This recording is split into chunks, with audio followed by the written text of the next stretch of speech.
दोस्तों, आज हम एक्सप्लेन करने वाले हैं हाल ही में आई मूवी स्काई फोर्स को, जो कि आपको जरूर पसंद आएगी। इसलिए वीडियो को अभी लाइक कर दीजिए। हम चलिए कहानी शुरू करते हैं। तो मूवी की शुरुआत 1971 में होती है, जहां पाकिस्तान एयरफोर्स इंडियन एयरफोर्स पर हमला कर देती है। तब इंडियन एयरफोर्स उस हमले का जवाब देती है और एक पाकिस्तानी पायलट को पकड़ लेती है, जिसका नाम अहमद हुसैन था। फिर हुसैन से पूछताछ करने के लिए वहाँ ओम आहूजा को बुलाया जाता है। ओम आहूजा वहाँ पहुँचने के बाद अहमद से पूछताछ करना शुरू करता है कि तुमने आज तो हम पर अटैक कर लिया, लेकिन आगे क्या तुम्हारा और भी किसी जगह पर अटैक करने का प्लान तो नहीं है? जिस पर हुसैन कहता है कि मैं ये सारी जानकारी तुम्हें नहीं बता सकता। कि तभी यहाँ पर ओम को पता लगता है कि 1965 में जब इंडिया और पाकिस्तान के बीच में अटैक हुआ था, तब हुसैन को एक अवार्ड दिया गया था। हालांकि उस समय तो इंडिया पाकिस्तान से जीत गया था, तो हुसैन को किस बात का अवार्ड मिला था, ये सारी बातें ओम के दिमाग में चल रही थी और वो हुसैन से पूछने लगता है।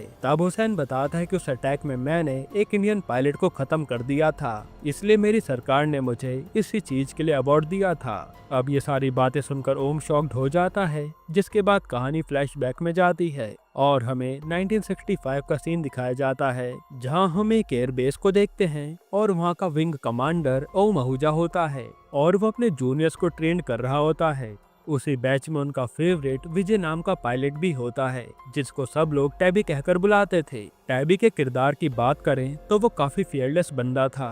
रूल्स मानने तो उसे आते ही नहीं थे। उसका मानना था कि फाइट के दौरान रूल में कोई लिमिट नहीं होती, अगर रूल फॉलो किए तो फाइट हार जाएंगे।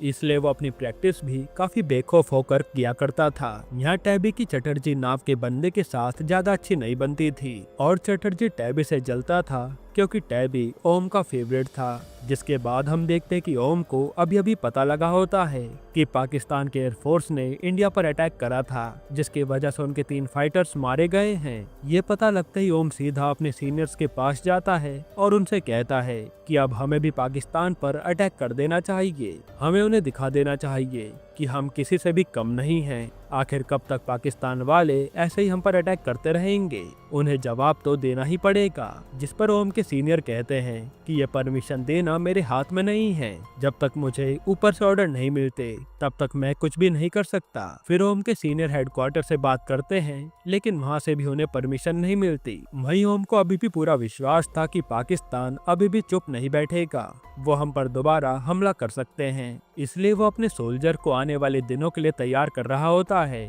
वो अपने सोल्जर को समझाता है कि हम पर किसी भी वक्त अटैक हो सकता है, इसलिए हमें हमेशा चौकन्ना रहना होगा। साथ ही वो ये भी बताता है कि पाकिस्तान के पास जो एयरक्राफ्ट है वो काफी एडवांस है, जो कि उन्हें अमेरिका ने दिया है। और रही बात हमारी, तो हमारे पास इतने एडवांस एयरक्राफ्ट नहीं हैं और ना ही हम पर इतना बजट है कि हम उन पुराने एयरक्राफ्ट को अपग्रेड कर सकें। तब ये सारी बातें सुनकर टैबी ओम से पूछता है कि हम इतने एडवांस एयरक्राफ्ट के सामने कैसे टिक पाएंगे। तब ओम टैबी से कहता है कि तुम भागते हुए आओ और मुझ पर अटैक करो।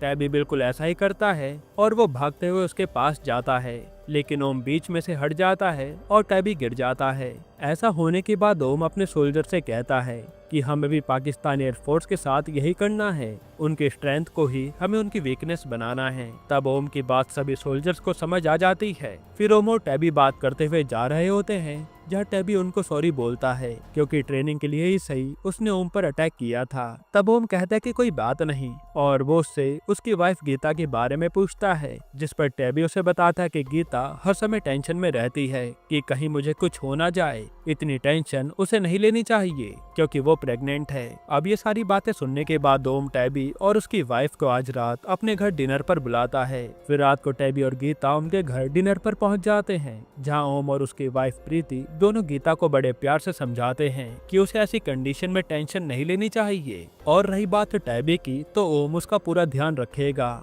अब ये सारी बातें समझकर गीता के फेस पर थोड़ी सी स्माइल आती है। फिर ये सभी लोग एंजॉय करने लगते हैं कि तभी इन्हें पता लगता है कि पाकिस्तान इंडिया पर अटैक करने वाला है।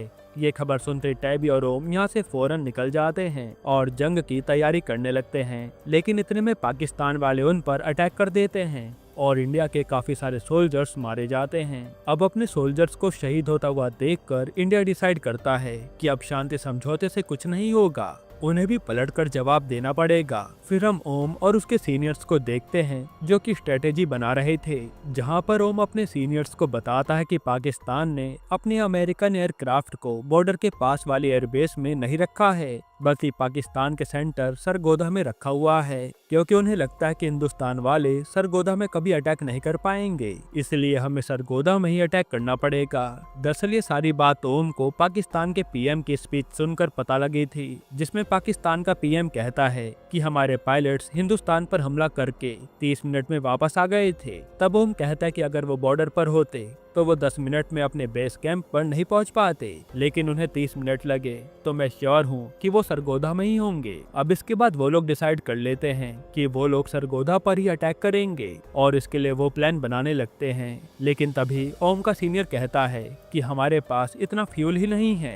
तब टैबी उन्हें एक आइडिया बताता है जिसकी वजह से वो अपने एयरक्राफ्ट में और फ्यूल ऐड कर सकते थे। अब टैबी का आइडिया सुनकर सभी लोग खुश हो जाते हैं और अटैक की तैयारी करने लगते हैं। वहीं ओम का सीनियर सोचने लगता है कि अगर उन्होंने टैबी को जंग में भेजा तो वो रूल्स ब्रेक करके कोई ना कोई गलती जरूर करेगा, इसलिए वो टैबी को स्टैंड बाय में खड़ा करके सबको आगे भेज देते हैं। अब ये बात जैसे टैबी सुनता है तो वो शॉक्ड हो जाता है, क्योंकि टैबी अपने देश के लिए कुछ करना चाहता था। फिर वो ये सारी बातें कॉल पर गीता को बताता है और कहता है कि मुझे बिल्कुल भी अच्छा नहीं लग रहा। तब गीता उसे खूब समझाती है, लेकिन टैबी समझने को ही तैयार नहीं था। वहीं ओम भी इस बात को काफी अच्छे से समझ पा रहा था, लेकिन वो अपने सीनियर्स के अगेंस्ट नहीं जाता। जिसके बाद ओम अपनी टीम को लेकर वहां से निकल जाता है और पाकिस्तान के सरगोधा एयरबेस में अटैक करके अमेरिकन एयरक्राफ्ट को नष्ट कर देता है। फिर ओम की पूरी टीम खुश हो जाती है, क्योंकि उन्होंने काफी कम टाइम में सभी अमेरिकन एयरक्राफ्ट को नष्ट कर दिया था। फिर ओम अपनी पूरी टीम को इंडियन एयरबेस पर वापस चलने का ऑर्डर देता है। तब एयरबेस पर पहुंचने पर ओम अपनी टीम के कुछ सोल्जर्स पर नाराज होता है, क्योंकि वो उन्हें कवर देने नहीं आए थे। तब एक सोल्जर ओम को बताता है कि जब आप अपने सोल्जर्स को लेकर यहाँ से चले गए थे और आपने हमें कवर देने के लिए बुलाया था, तब हमारे एयरक्राफ्ट में कुछ दिक्कत आ गई थी और वो ढंग से फ्लाई भी नहीं कर पा रहे थे। हालांकि जब ये बात टैबी को पता चली तो उसने अपना एयरक्राफ्ट निकाल लिया, जिसमें कुछ टेक्निकल इश्यूज थे। फिर टैबी ने ठीक किया और जैसे तैसे ओम की टीम को कवर देने के लिए निकल गया। हालांकि ओम के सीनियर्स टैबी को रुकने का ऑर्डर देते हैं, पर टैबी उनके ऑर्डर्स फॉलो नहीं करता और कवर देने निकल जाता है। ये सुनने के बाद ओम टेंशन में आ जाता है, क्योंकि टैबी अभी तक वापस नहीं आया था। फिर वो टैबी की इंक्वायरी करना शुरू करता है, लेकिन टैबी का कुछ भी पता नहीं लगता। तभी ओम को प्रीति का कॉल आता है, जो उसे बताते कि टैबी को बेटी हुई है, इसलिए तुम फटाफट से टैबी को लेकर हॉस्पिटल पहुंच जाओ। ये सुनकर ओम काफी टेंशन में आ जाता है और सोचने लगता है कि वो गीता को कैसे बताएगा कि टैबी का कुछ भी पता नहीं लग पा रहा। तभी ओम को गीता से किया हुआ वादा याद आने लगता है कि वो टैबी को कुछ भी होने नहीं देगा। अब ये याद आता ही ओम सीधा अपने सीनियर्स के पास जाकर कहता है कि हमें पाकिस्तान सरकार से कांटेक्ट करना चाहिए और टैबी के बारे में पूछना चाहिए, जिसपे ओम के सीनियर्स कहते हैं कि हमने टैबी को जाने के ऑर्डर नहीं दिए थे, बल्कि हम तो उसे काफी रोक रहे थे, लेकिन फिर भी वो किसी की सुने बिना यहाँ से चला गया था, जिसके लिए अब हम उसकी जिम्मेदार नहीं हैं। वहीं दूसरी तरफ हम देखते कि ओम ने अपना स्काई फोर्स मिशन पूरा किया था, इसलिए उसे अवार्ड दिया जा रहा था। लेकिन वो इस चीज से ज्यादा खुश नहीं था और वो टैबी के बारे में सोच रहा था। ऐसे ही 4 महीने बीत जाते हैं, लेकिन अभी तक टैबी का कुछ भी पता नहीं लगा होता। हालांकि इसके बाद भी ओम हार नहीं मानता और वो अपने सीनियर से टैबी को ढूंढने की बात करता रहता है। लेकिन उस टाइम पर जो उसके सीनियर ने रिपोर्ट बनाई थी, उसे पढ़ते हुए इस टाइम के सीनियर कहते हैं कि टैबी को रूल्स ब्रेक करने की काफी आदत थी और उस टाइम पर भी टैबी को कवर देने की परमिशन नहीं थी, लेकिन फिर भी टैबी रूल्स ब्रेक करके अपनी मर्जी से चला गया था। और ये सारी बातें पढ़कर वो टैबी को ढूंढना जरूरी नहीं समझते। वही गीता आज भी इसी उम्मीद में बैठी थी कि टैबी वापस आएगा, लेकिन उसे पता नहीं था कि टैबी जिंदा है कि नहीं। जिसके बाद कहानी प्रेजेंट टाइम में आती है और ओम हुसैन से पूछता है कि आखिर उस दिन हुआ क्या था।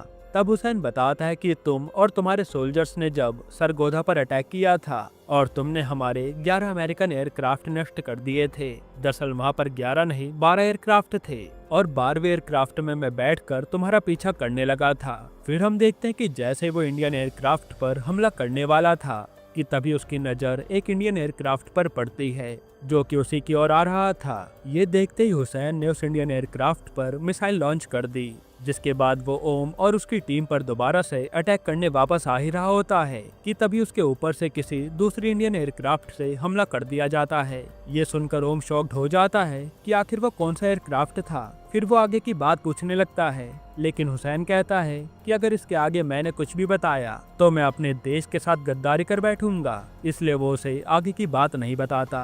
अब ये सारी बातें सुनने के बाद ओम के मन में एक उम्मीद जागी थी कि शायद टैबी जिंदा होगा, और वो एक बारी दोबारा से अपने सीनियर के पास जाकर टैबी को ढूंढने की बात करता है। लेकिन ओम के सीनियर्स कहते हैं कि हुसैन तो कुछ भी बोलेगा, तो क्या हम उसकी सारी बातें मान लेंगे? अगर तुम्हें टैबी को ढूंढना है तो कुछ और प्रूफ ला कर दो, जिससे हमें पता लग सके कि टैबी सच में जिंदा है और पाकिस्तान में है, तभी हम कुछ कर पाएंगे।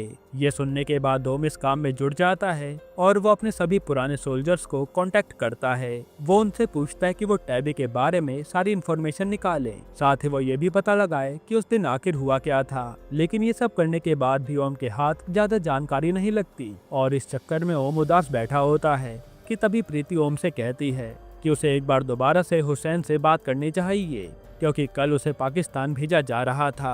फिर अगले दिन ओम हुसैन के पास जाकर उससे पूछता है, लेकिन हुसैन उसे कुछ भी नहीं बताता।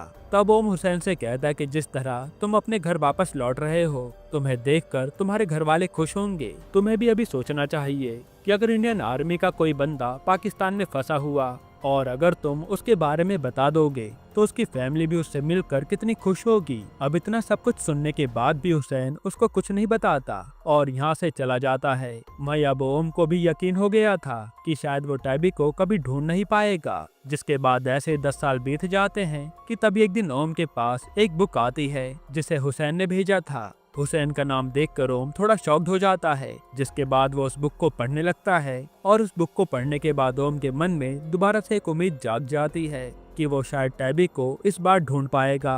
दरअसल इस बुक में 1965 के वॉर के बारे में लिखा था, जिसमें उस वॉर में एक इंडियन मिस्टीरियस पायलट के बारे में भी लिखा गया था। जिसके बाद सबसे पहले ओम उस बुक के राइटर से मिलने चला जाता है, जिसका नाम जॉन था। जॉन ओम को बताता है कि उसने उस मिस्टीरियस पायलट के बारे में और भी काफी सारी बातें लिखी थी, लेकिन वो उन सारी बातों को बुक में छाप नहीं पाया, क्योंकि पाकिस्तान की सरकार ने उसे परमिशन नहीं दी थी कि वो उन सारी बातों को बुक में छाप पाए। तब ओम जॉन से रिक्वेस्ट करता है कि वो उसे उस बुक की स्क्रिप्ट दे दे।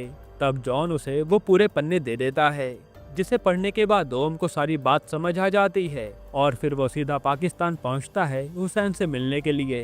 तब हुसैन ओम को बताता है कि उस समय मैं तुम्हें कुछ बता नहीं पाया था, क्योंकि उस समय मैं एक आर्मी मैन था और अगर तुम्हें मैं कुछ भी बताता तो मैं अपने देश के साथ गद्दारी करता, लेकिन अब मैं रिटायर हो चुका हूँ तो तुम्हें अब मैं सारी बात बता सकता हूँ। जिसके बाद कहानी दोबारा से फ्लैशबैक में जाती है, वही 1965 की वॉर के दौरान, जब हुसैन ओम की टीम पर अटैक करने वाला ही होता है कि तभी उसे अपनी ओर आता हुआ इंडियन एयरक्राफ्ट दिखता है, जिसे देखते ही हुसैन उस पर अटैक कर देता है और उसे लग रहा था कि वो इंडियन एयरक्राफ्ट नष्ट हो चुका है, लेकिन ऐसा नहीं होता। टैबी अपनी स्किल्स यूज करके उस अटैक से बच जाता है और हुसैन पर अटैक कर देता है। फिर हुसैन और टैबी के बीच में काफी अच्छी फाइट होती है, जिसमें दोनों ही एक दूसरे को हरा नहीं पा रहे थे। वहीं हुसैन ये देखकर थोड़ा शॉक्ड था, क्योंकि टैबी का एयरक्राफ्ट पुराना था और वहीं हुसैन के पास जो एयरक्राफ्ट था वह एडवांस टेक्नोलॉजी से बना हुआ था। फिर भी वो टैबी को हरा नहीं पा रहा था। यहाँ हुसैन को समझ आ गया था कि टैबी